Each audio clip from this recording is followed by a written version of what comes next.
As we look ahead to week 3, here are my top waiver wire targets for the week. We're going to start things off at tight end, and my former college classmate Hunter Henry.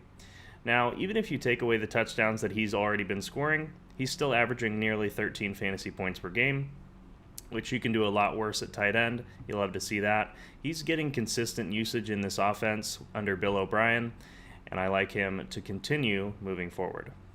Moving on to Zach Ertz, averaging 6 catches and 9 targets a game. It's hard to argue. The volume is there.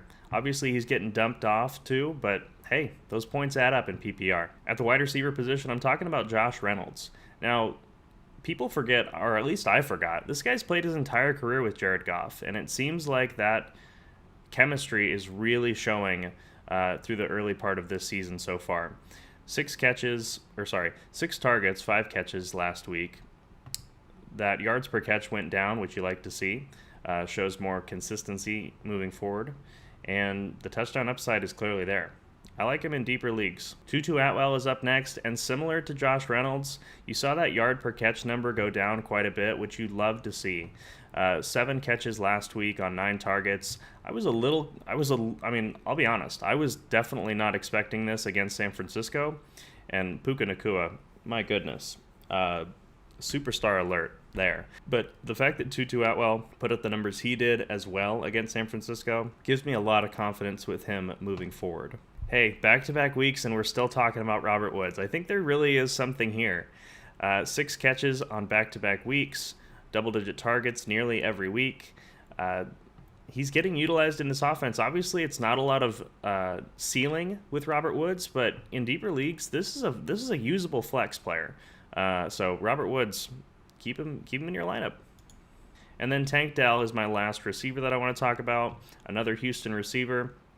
Obviously, it helps that C.J. Stroud threw for over 300 passing yards last week, but this is a grab and stash for me.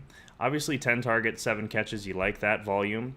The touchdown is nice too, but let's grab and stash, see how he does in week 3, and so we can kind of adjust for how he's performing in this offense moving forward.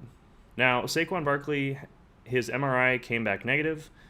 He has an ankle issue. It's still early, but Matt Breida would be projected as the starter if he were to miss time.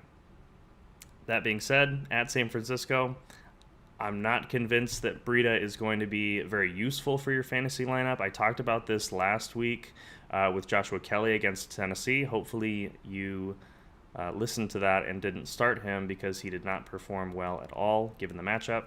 I would expect similar things with Matt Breida at San Francisco on Thursday night. And then just an update on Kyren Williams. Cam Akers has been outcast once again by Sean McVay. This, again, I know I just talked about Matt Breida against San Francisco. This is kind of a different situation. The New York Giants struggled mightily through the first half against the Arizona Cardinals, projected to be one of the worst teams in the NFL. The Rams, similarly, projected to be one of the worst teams this season. They are putting up fantasy points in the least expected ways possible.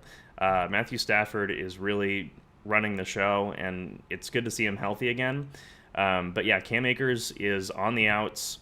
Kyren Williams is a fantastic asset moving forward. I mean, 24 opportunities here is unbelievable. You got to fire him up every single week moving forward.